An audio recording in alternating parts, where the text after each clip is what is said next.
آج سے ٹھیک 5 سال پہلے پاپا نے یہ کہہ کر میرے سامنے ہی ماں کو طلاق دے دی کہ عورت صحیح کردار کی نہیں ہے اور میری بیوی کہلانے کے لائق نہیں ہے۔ یہ بات سن کر میں گھبرا گئی اور رونے لگی۔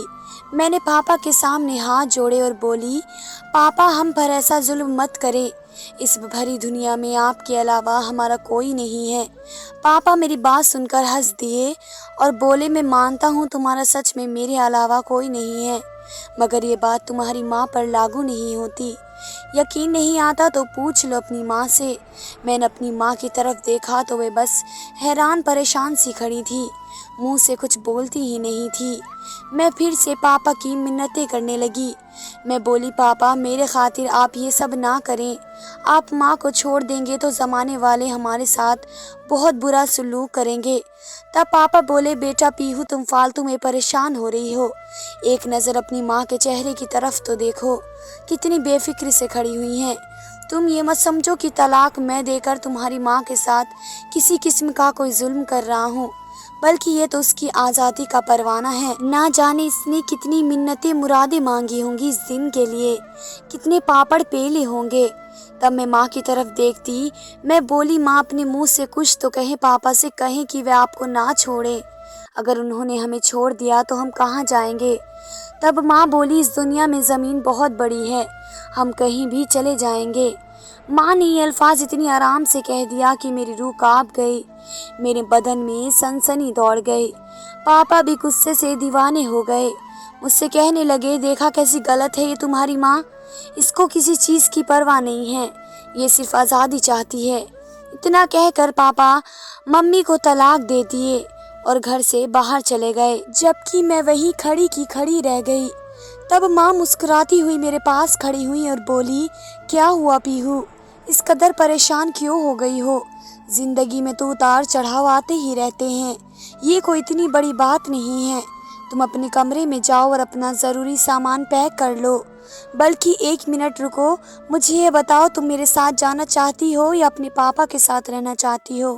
فیصلہ تمہارے ہاتھ میں ہوگا، تم میری بہت پیاری بیٹی ہو، تمہارا جو بھی فیصلہ ہوا مجھے منظور ہوگا، یہ نہ سوچنا کہ مجھے کچھ برا لگ جائے گا۔ میں ماں کی طرف دیکھتی رہ گئی۔ میں بولی، کیا اولاد کا ماں کے علاوہ بھی کوئی سہارا بن سکتا ہے؟ کیا؟ ماں نے سر ہلا دیا۔ وہ کہنے لگی، ہاں، جن بچوں کی ماں مر جاتی ہے ان کے صرف باپ ہی انہیں پالتے ہیں۔ اگر تمہارے دل میں اپنے باپ کے لیے محبت ہے تو یہ سوچ کر رک جاؤ کہ تمہاری ماں مر گئی ہے۔ ماں کی بات میرے دل پر لگ گئی اور آنکھوں میں آنسو آ گئے۔ میں بولی، نہ، میں آپ کے ساتھ جانا چاہتی ہوں۔ ماں نے سر ہلا دیا۔ وہ بولی، اچھا، ہمارے پاس وقت بہت کم ہے، میں اپنی پیکنگ کر لیتی ہوں، تم اپنی کر لو، اور ہاں، ضرورت کی ہر چیز رکھ لینا، نہ جانے ہمیں کس طرح کے حالات کا سامنا کرنا پڑے، کچھ کھانے کو بھی ملے یا نہیں، اور یہ بھی ممکن ہے کہ ہمارے پاس ضرورت کا سامان خریدنے کے بھی پیسے نہ ہوں۔ خود کو ذہنی طور پر تیار کر کے میرے ساتھ چلنا۔ میں چپ چاپ کمرے میں آ گئی اور ایک بیگ میں اپنے کپڑے، جوتے اور کتابیں رکھنے لگی۔ میں تو یہی سوچ کر حیران ہو رہی تھی کہ اچانک یہ سب کیسے ہو گیا، ہم تو اچھی بھلا زندگی گزار رہے تھے، پاپا ماں ایک دوسرے کے ساتھ خوش تھے، پھر وہ ماں کو طلاق کیسے دے سکتے تھے؟ میں جب سے پیدا ہوئی مجھے ہر سہولیت ملی، میری ہر خواہش پوری ہو گئی تھی، مجھے ایسا کوئی دن یاد نہیں جس میں مجھے کسی چیز کے لیے ترسنا پڑا تھا، اور اب ماں نے کہہ دیا تھا کہ بہت برے حالات کا سامنا بھی کرنا پڑ سکتا ہے، پر میں ماں کے ساتھ چل دی، پاپا کے گھر کو چھوڑ کر ہمیشہ ہمیشہ کے لیے۔ ہم دونوں ماں بیٹی ایک رکشہ میں بیٹھ کر اسٹیشن پہنچ گئے اور پھر وہاں سے ماں نے کانپور کا ٹکٹ خرید لیا۔ مجھے شروع سے ہی کانپور جانے کا بہت شوق تھا، آج میری خواہش پوری تو ہو رہی تھی، مگر ایسے حالات میں کہ آنکھوں سے آنسو بہتے جا رہے تھے۔ اب شام کے سائے گہرے ہو گئے، میرا دل کسی انہونی کے خوف سے ڈر رہا تھا کہ نہ جانے ہم ماں بیٹی کہاں جائیں گے، سر ڈھکنے کے لیے جگہ بھی ملے گی یا سڑک پر ہی سونا پڑے گا۔ مجھے گہری سوچ میں دیکھ کر ماں کہنے لگی، کیا بات ہے پیہو، کیا سوچ رہی ہو؟ میں بولی، ماں میں تو سوچ رہی تھی کہ ہم اپنے نانا نانی کے یہاں جائیں گے، مگر آپ نے تو کانپور جانے کا فیصلہ کر لیا۔ ماں نے میرے سر پر ہاتھ رکھا اور مسکرا کر بولی، ہم کسی پر بوجھ نہیں بنیں گے۔ تمہیں اندازہ نہیں ہے کہ کسی کا احسان لینا اتنا آسان نہیں ہوتا۔ اگر ہم ماں کے گھر جاتے تو کیا ہو جاتا؟ وہاں کون سا میری ماں زندہ موجود ہیں جو مجھے دیکھ کر خوش ہو جاتی؟ اس گھر میں تو میرے تین بھائیوں کی بیویاں ہیں جو ہم دونوں کو دیکھ کر ناک منہ چڑھاتی ہیں، دونوں کو نوکرانی بنا لیں گی۔ میں نے ایسی زندگی تو نہیں سوچی تمہارے لیے۔ ہاں، اگر میں اکیلی ہوتی تو اپنی بھابھیوں کے جھوٹے برتن دھونے میں بھی مجھے کوئی شرمندگی محسوس نہ ہوتی۔ میں نے اپنی ماں کی طرف بڑے غور سے دیکھا۔ یہ کتنی اچھی عورت تھی، اس نے میرے لیے کتنی قربانی دی تھی۔ پھر ان کو میرے پاپا نے طلاق دے دی۔ پاپا نے بہت غلط کیا۔ اچھا ہوا کہ میں نے پاپا کا ساتھ کی بجائے ماں کو چنا۔ نہ جانے پاپا میرا ساتھ دے بھی پاتے کہ نہیں۔ خیر، کانپور اسٹیشن آ گیا۔ ہم دونوں اتر گئے۔ ماں نے میرا ہاتھ پکڑ لیا۔ میں بولی، ماں ہم کہاں جائیں گے؟ ماں نے میری بات کا کوئی جواب نہیں دیا اور رکشے کو ہاتھ کے اشارے سے روک لیا۔ نہ جانے ہم کس منزل کی طرف روانہ ہو رہے تھے۔ ماں نے رکشے والے کو ایک ایڈریس سمجھا دیا۔ میں نے حیرت سے ماں کی طرف دیکھا کہ ماں کو ایڈریس کیسے معلوم تھا۔ ہم ایک انجان علاقے میں آئے تھے۔ ماں نے رکشے والے کو کرایہ دیا اور ایک گھر کے آگے بڑھنے لگی۔ وہ بہت ہی زیادہ بے پرواہ لگ رہی تھی۔ گھر کے دروازے پر ایک آدمی کھڑا تھا جو ماں کو دیکھ کر مسکرانے لگا اور بولا، آپ نے ہمیں اپنی خدمت کا موقع دیا، بڑی خوشی ہوئی۔ پھر اس نے ماں کے ہاتھ میں گھر کی چابی دے دی۔ ماں نے بھی مسکرا کر چابیاں لے لی۔ ماں کہنے لگی، اب تو ہم آپ کے شہر آ گئے ہیں، ملاقاتیں ہوتی رہیں گی۔ وہ آدمی مسکرا کر بولا، جی۔ میں ان باتوں کو بڑا اچھی طرح سمجھتی تھی، میں رویے کو بڑے خاص انداز سے پہچانتی تھی۔ وہ آدمی جانے لگا، پھر بولا، میں آپ کے لیے کچھ کھانے پینے کا انتظام کرتا ہوں۔ ماں نے سر ہلا دیا اور گھر کا دروازہ کھول کر اندر آ گئی۔ یہ گھر میرے پاپا کے گھر سے بھی زیادہ پیارا تھا۔ یہاں کا فرنیچر دیکھ کر تو میں حیران رہ گئی۔ ماں مسکرا رہی تھی۔ میں بولی، ماں یہ گھر کس کا ہے اور یہ آدمی کون تھا؟ ماں کہنے لگی، یہ گھر اب ہمارا ہے اور یہ آدمی جو کوئی بھی تھا اس سے تمہارا کوئی مطلب نہیں ہونا چاہیے۔ میں نے سر ہلا دیا۔ تقریباً 1 گھنٹے بعد وہ آدمی بہت سے کھانوں کے ساتھ لوٹا جو کہ ماں نے دروازے سے ہی پکڑ لیے اور اسے واپس بھیج دیا۔ مجھے بھوک لگ رہی تھی، اس لیے جیسے ہی ماں نے کھانا لگایا میں فوراً سے ہاتھ دھو کر اس کے پاس آ گئی۔ ماں نے میرے سر پر ہاتھ پھیرا اور بولی، میں تمہیں کبھی کسی چیز کی کمی نہیں ہونے دوں گی۔ میں ماں کے چہرے کی طرف دیکھتی رہی۔ ماں مجھ سے یہ کیوں کہہ رہی تھی کہ ہمیں بہت ہی سخت حالات کا سامنا کرنا پڑے گا، ہو سکتا ہے کہ کچھ کھانے کو بھی نہ ملے، جبکہ کانپور میں قدم رکھتے ہی ہمارے رہنے تک کا بھی انتظام ہو گیا اور ساتھ ہی ہمیں بہترین کھانا بھی مل گیا۔ کیا ماں یہ سب جان بوجھ کر کر رہی تھی؟ کیا وہ مجھے اپنے ساتھ لانا ہی نہیں چاہتی تھی؟ یہ سب باتیں سوچ کر میں پریشان ہوتی جا رہی تھی۔ مگر پھر ہم دونوں کی زندگی نے بہت موڑ لے لیے۔ ماں ایک نوکری کرنے لگی۔ میں نے ان سے ان کی نوکری کے بارے میں پوچھا تو کہنے لگی کہ میں ایک اسکول کی کینٹین میں کام کرتی ہوں۔ میں نے بھی مان لیا کہ وہ سچ ہی کہہ رہی ہوں گی، کیونکہ ماں کی پڑھائی بھی زیادہ نہیں تھی اور نہ ہی ان کے پاس کسی کام کی قابلیت موجود تھی۔ چند دن گزرے تو ماں نے میرا ایڈمیشن ایک بہت ہی اچھے اسکول میں کرایا، جس کی فیس سن کر میں حیران رہ گئی۔ ایک ایسی لڑکی جس کی ماں اسکول کی کینٹین میں نوکری کرتی ہے، وہ اتنے بڑے اسکول کی فیس کیسے دے سکتی ہے؟ میں نے ماں سے کہہ دیا کہ میں اتنے بڑے اسکول میں نہیں جاؤں گی، آپ مجھے کسی سرکاری اسکول میں ہی ڈال دیجیے، میں آپ پر بوجھ نہیں بننا چاہتی۔ ماں نے مجھے گھور کر دیکھا اور بولی، تم اپنے ننھے سے دماغ پر زیادہ زور مت ڈالا کرو، میں جو کر رہی ہوں وہ خود سوچ سمجھ کر رہی ہوں، میں تمہیں بہت کامیاب دیکھنا چاہتی ہوں۔ میں بولی، ماں مگر آپ میری فیس کہاں سے پوری کریں گی؟ ماں کہنے لگی، یہ تو میرا سر درد ہے نا، تم کیوں سوچ کر ہلکا ہو رہی ہو؟ میں چپ ہو گئی۔ میں بہتر اسکول میں پڑھنے لگی۔ ہم دونوں ماں بیٹی کا لائف اسٹائل بالکل بدل کر رہ گیا۔ ماں کے رنگ ڈھنگ بھی پہچاننے والے نہیں تھے، وہ کھلا پیسہ خرچ کیا کرتی، وہ بھی بہترین کپڑے پہنتی اور میرے لیے بھی بہت اچھے اچھے کپڑے لیتی۔ ایک دن ماں کام پر گئے مگر انہیں واپسی میں بہت دیری ہوئی۔ کبھی ایسا ہوتا تھا کہ میرے اسکول سے واپسی سے پہلے ہی ماں گھر واپس آ جایا کرتی، مگر آج گھر کا دروازہ بند تھا۔ یہ تو شکر تھا کہ میرے پاس گھر کی چابی موجود تھی۔ بھوک کے مارے میرا برا حال ہو گیا۔ فریج میں چیزیں بھی پڑی تھی مگر کچھ کھانے کو دل ہی نہیں چاہ رہا تھا۔ میں ماں کے لیے پریشان ہو رہی تھی۔ میں ماں کی واپسی کے لیے رو رو کر انتظار کر رہی تھی۔ یوں ہی وقت گزرتا گیا اور شام کے 4 بجے سے رات کے 8 بج گئے مگر ماں واپس نہیں آئی۔ اور پھر جب رات کے 10:30 ہوئے تو گھر کا دروازہ کھولنے کی آواز آنے لگی۔ میں بھاگ کر دروازے کے پاس پہنچ گئی۔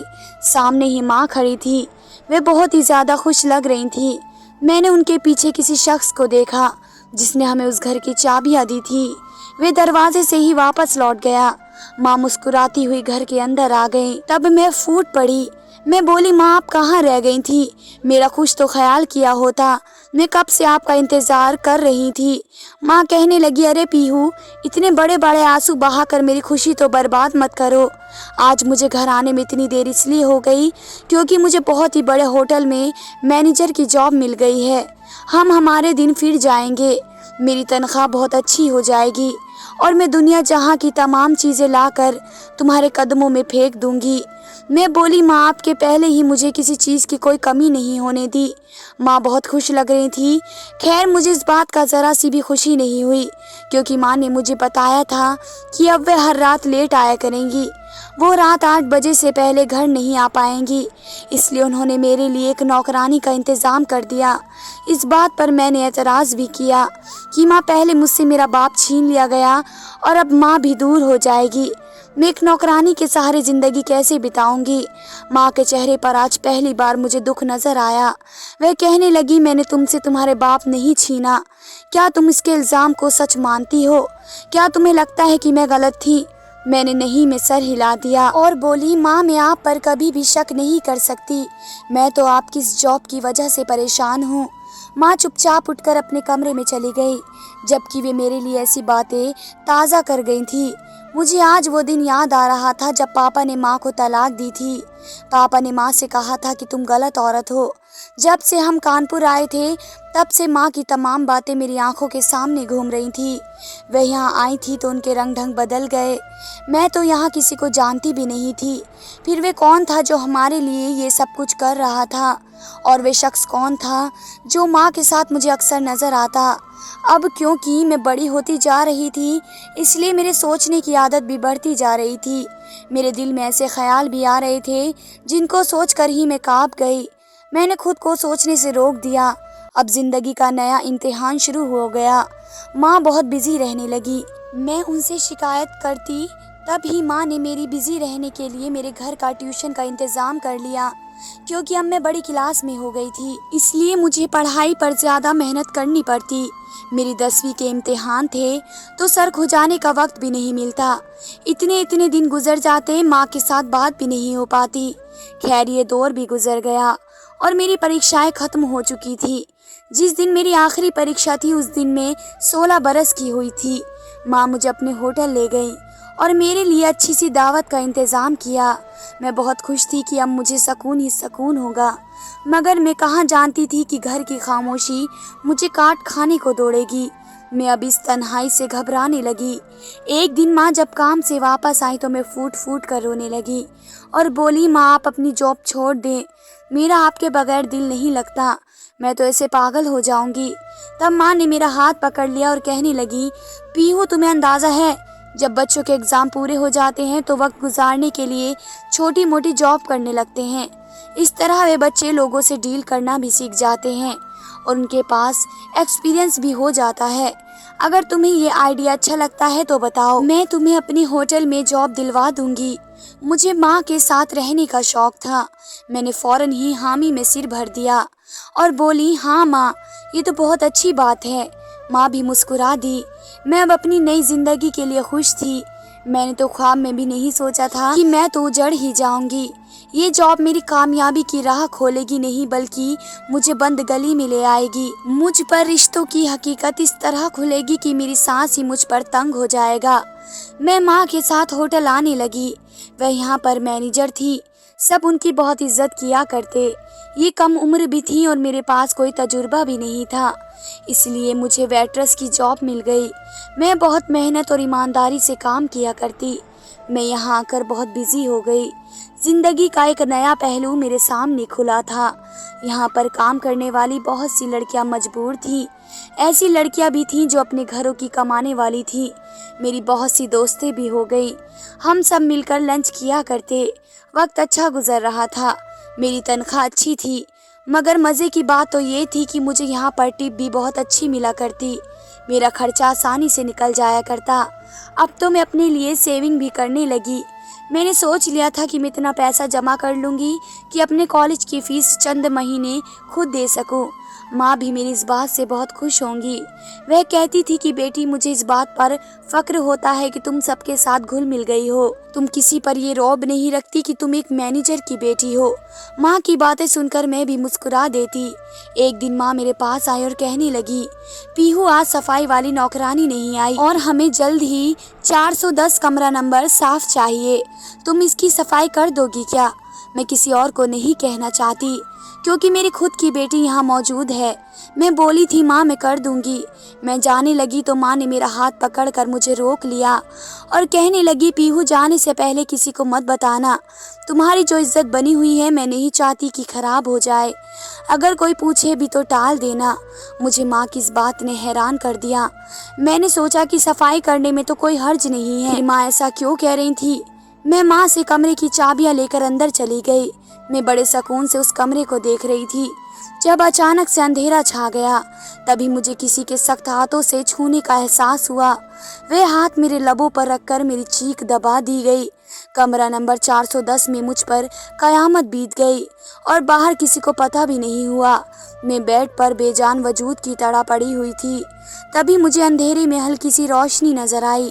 ایک آدمی کا وہ چہرہ مجھے دکھائی دیا، وہ آدمی جس نے میری زندگی برباد کر دی۔ میں کمرے سے باہر آئی، میرا پورا وجود کانپ رہا تھا۔ ماں نے مجھے دیکھا تو ہاتھ سے پکڑ کر ایک الگ کمرے میں لے گئی۔ وہ بولی، کیا بات ہے، تم گھبرائی ہوئی کیوں ہو؟ میں نے پھر سسکیاں بھرتے ہوئے اور رو کر ماں سے ساری بات بتا دی۔ مجھے یہی لگ رہا تھا کہ ماں کو جب اس بات کا پتہ لگے گا تو وہ پورے ہوٹل کو سر پر اٹھا لیں گی۔ وہ میرے خاطر سارے زمانے سے لڑ جائیں گی۔ وہ CCTV کیمرے نکال کر سارا ریکارڈ چیک کریں گی۔ اس کمرے میں مجھ سے پہلے کون گیا؟ وہ میرے مجرم کو سخت سے سخت سزا دیں گی۔ مگر ماں نے میری بات سنتے ہی میرے منہ پر ہاتھ رکھ دیا اور پھر کہنے لگی، پیہو، تمہیں میری قسم ہے، اس بات کو پی جاؤ۔ اگر یہ بات کھل گئی تو ہمارے ہاتھ سوائے بدنامی کے کچھ نہیں آئے گا۔ ہم دونوں رسوا ہو کر رہ جائیں گے۔ یہ جو کچھ تمہارے ساتھ ایک بار ہوا ہے، لوگوں کو پتہ چل گیا تو بار بار ہوگا۔ تمہاری عزت کو بار بار اچھالا جائے گا۔ لوگ مجرم کو قصوروار نہیں ٹھہرائیں گے بلکہ تم سے ہی سوال جواب کریں گے۔ کیا کرنے تم اس کمرے میں گئی؟ کیونکہ میں ناسمجھ تھی، ماں کی باتیں سن کر ڈر گئی، اس لیے میں نے یہ بات اپنے اندر دفن کر لی۔ ماں نے ہوٹل میں میری طبیعت خراب کا بہانہ کیا اور مجھے اپنے ساتھ اسپتال لے گئی۔ انہوں نے میرا میڈیکل کروایا جس سے ثابت ہو گیا کہ میرے ساتھ بہت بڑا ظلم ہو گیا تھا۔ میں نے وہ رپورٹ دیکھی تو بولی، ہمیں تھانہ چلنا چاہیے۔ ماں کہنے لگی، وہ تم سے ایسے سوال کریں گی، تم شرم سے پانی پانی ہو جاؤ گی۔ کہو منظور ہے؟ میں نے نہیں میں سر ہلا دیا۔ تو ہم دونوں ماں بیٹی گھر آ گئے۔ میں اپنے کمرے میں چلی گئی اور لیٹ کر اپنی بے بسی پر سوچنے لگی۔ میں کتنی بے بس تھی کہ مجرم کو یہ سب کرنے سے روک نہیں پائی، پھر اب میں اسے سزا بھی دلوا نہیں پائی۔ وہ آزاد گھوم رہا تھا، نہ جانے میرے بعد وہ کس کی زندگی تباہ کر دیتا۔ اگر میں آواز اٹھاتی تو وہ جیل کی سلاخوں کے پیچھے ہوتا اور ایسا کرنے سے دوسری لڑکیاں حفاظت سے رہتی۔ مگر میں کیا کرتی؟ ماں نے مجھ سے کہہ دیا کہ میں بہت جلدی تمہاری شادی کر کے تمہیں ودا کر دوں گی، تب تک تم صبر کرو اور اپنے حق میں اچھائی کے لیے دعا کرو۔